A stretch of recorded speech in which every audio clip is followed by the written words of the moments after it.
Kendatipun sekarang Persib sedang berada di atas angin, walaupun Persib sekarang lebih diunggulkan dengan angin segar ini, tapi Persija selalu menjadi lawan yang sulit dikalahkan. Sebetulnya laga yang paling tepat untuk disebut El Clasico Indonesia itu adalah laga Persib Bandung lawan PSMS Medan. Karena rivalitas Persib dan PSMS sebetulnya lebih panjang.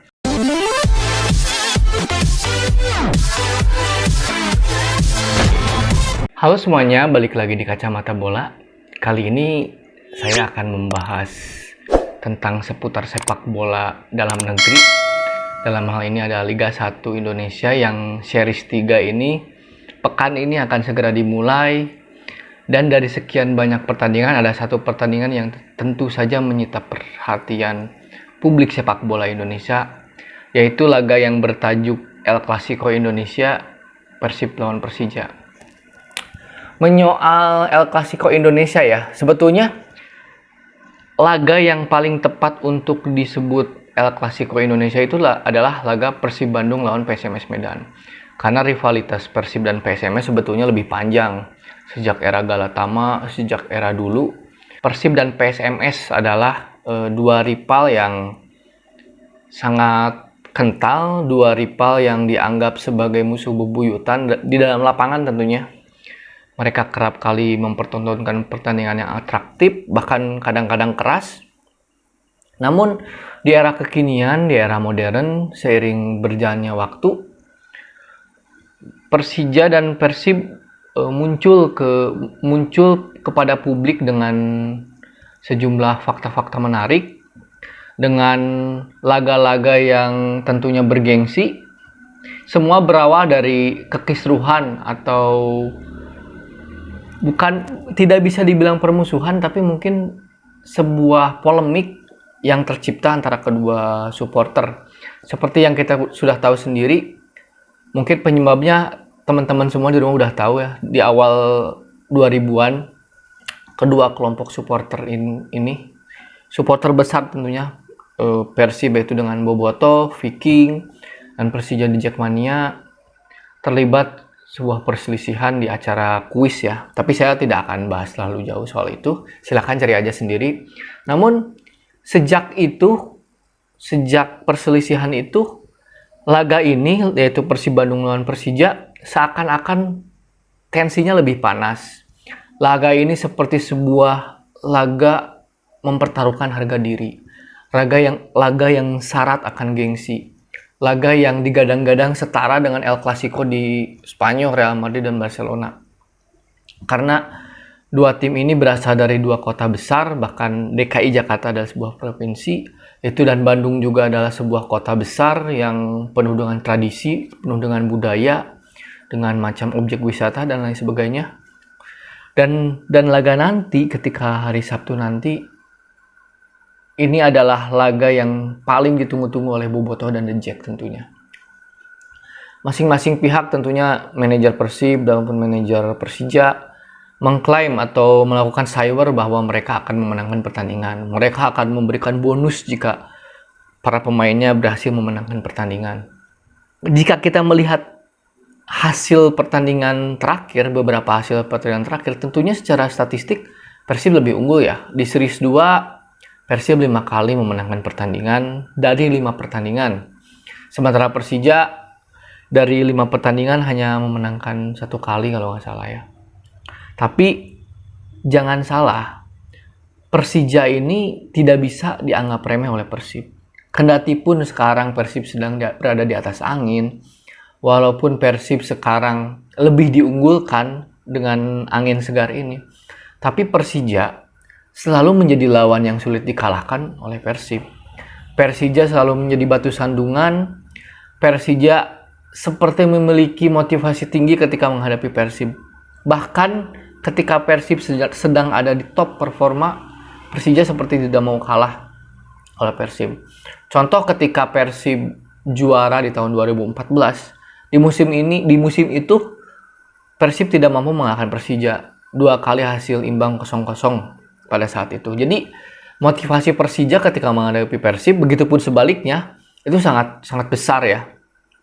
Dan Adapun laga ini kenapa menjadi laga yang ditunggu-tunggu dan bahkan menjadi laga yang seakan-akan memiliki tensi yang sangat panas, itu adalah imbas dari gesekan supporternya gitu. Kedua supporter ini. Dan mungkin sebetulnya diperparah dengan media sosial ya.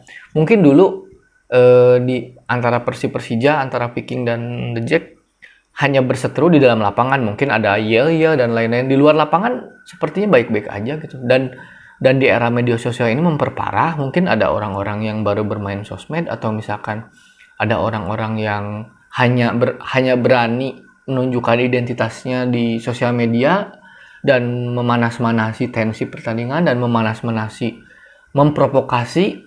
Tentu saja ini akan menjadi laga, ini akan berimbas di dalam lapangan kepada kedua belah tim ya, pemain-pemainnya. Nah, adapun statistik dari kedua tim ini, tentu saja dari total pertandingan yang telah dilewati, Persija lebih unggul, yaitu Persija memenangkan 18 kali pertandingan, sementara Persib hanya memenangkan 8 pertandingan dan sisanya seri.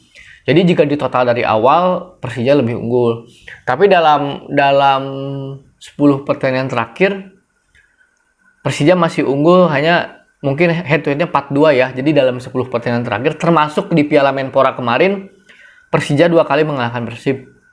Dan dari 10 pertandingan terakhir, Persib menang 2 kali, Persija menang 4 kali, dan sisanya seri. Jadi sebetulnya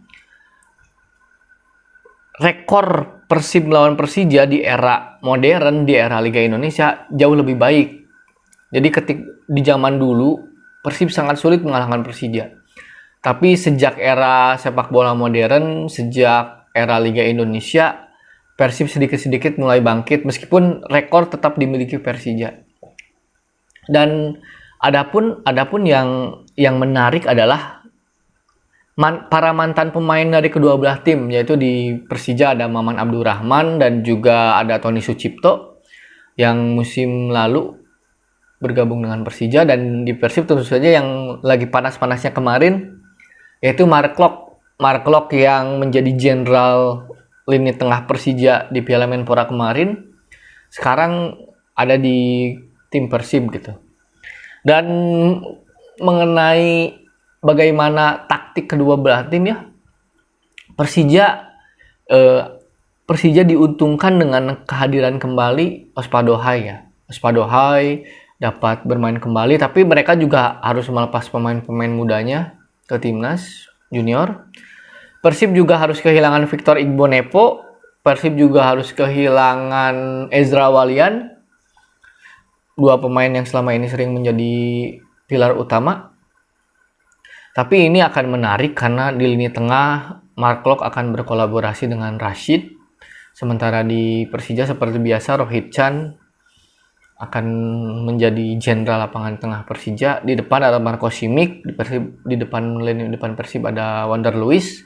Kiper Persija punya kiper terbaik Indonesia yaitu Andri Tani, dan kiper Persib juga Teja Paku Alam adalah salah satu yang terbaik. Lini belakang sama-sama solid, Persib punya Nick Kuipers dan masih ada Ahmad Juprianto.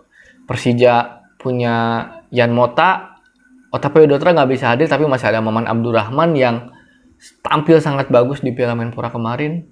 Jadi ini buat saya, meskipun Persib sekarang sedang ada di rank 1, belum terkalahkan, tapi ini menjadi sinyal yang sangat bahaya bagi Persib. Karena itu tadi, Persija selalu mempunyai motivasi besar untuk memenangkan pertandingan. Bahkan kemarin Persija mengadakan pertemuan dengan supporternya di salah satu tempat di Jakarta. Mereka bilang bahwa Persija mengalahkan Persib itu harga mati. Jadi ini akan menjadi motivasi besar bagi pemain-pemain Persija, dan para pemain Persib harus mewaspadai ini gitu. Karena mereka punya Rico Simanjuntak, punya Ospadohai yang memiliki kecepatan, umpan-umpan akurat. Ada juga Marco Simic yang menjadi predator di kotak penalti. Jadi itulah yang membuat Persib harus waspada. Tapi di sisi lain, Persib sekarang mulai menemukan ritme permainannya. Persib seperti terlambat panas. Di seri 1 mereka terlambat panas, hanya menang 2 kali, seri 4 kali. Tapi di series 2 mereka menang sapu bersih 5 pertandingan. Dan series 3 ini adalah jadwalnya sangat padat. Mereka dalam kurun waktu 1,5 bulan mereka harus memainkan 8 laga di series ketiga ini. Jadi series ketiga ini adalah seperti sebuah penentuan ujian sesungguhnya bagi Persib. Nah, dan juga mungkin Persija ingin membuktikan bahwa mereka adalah tim yang masih diperhitungkan dalam perburuan juara. Dan pesan saya untuk teman-teman yang mendukung Persija, teman-teman yang mendukung Persib, itu tetap jaga sportivitas, jangan sampai ada hal-hal yang tidak diinginkan atau ada keributan-keributan di luar. Ini sedang masa pandemi, pertandingan pun digelar tanpa penonton. Jadi yang di Jakarta, yang di Bandung, nikmati pertandingan ini lewat televisi yang disiarkan langsung oleh stasiun TV, dan para pemain pun bermain di Stadion Manahan Solo. Jadi artinya kita sama-sama dukung dari rumah, jaga jarinya di media sosial, jangan sampai memprovokasi dan lain-lain, karena nggak ada untungnya juga. Tim masing-masing biarkan dukunglah dengan positif. Toh para petinggi-petingginya pun Bung Ferry, petinggi Jack, dan di Boboto juga damai-damai aja gitu. Jadi jaga sportivitas, siapapun yang menang, siapapun yang kalah, tetap dukung tim masing-masing, karena ini adalah satu laga. Meskipun ini ada El Clasico, tapi dia hanyalah satu laga, ini hanyalah 3 poin. Masih banyak laga-laga lain yang harus Persib dan Persija jalani. Jadi ayo dukung positif, dan juga ini akan tentu saja kemenangan di pertandingan ini akan membawa atau membangkitkan moral para pemain. Jadi yuk dukung dan doakan. Sekian dari saya, tetap sportivitas, tetap jaga jarinya di medsos, dan salam olahraga. Kembali di Kacamata Bola berikut.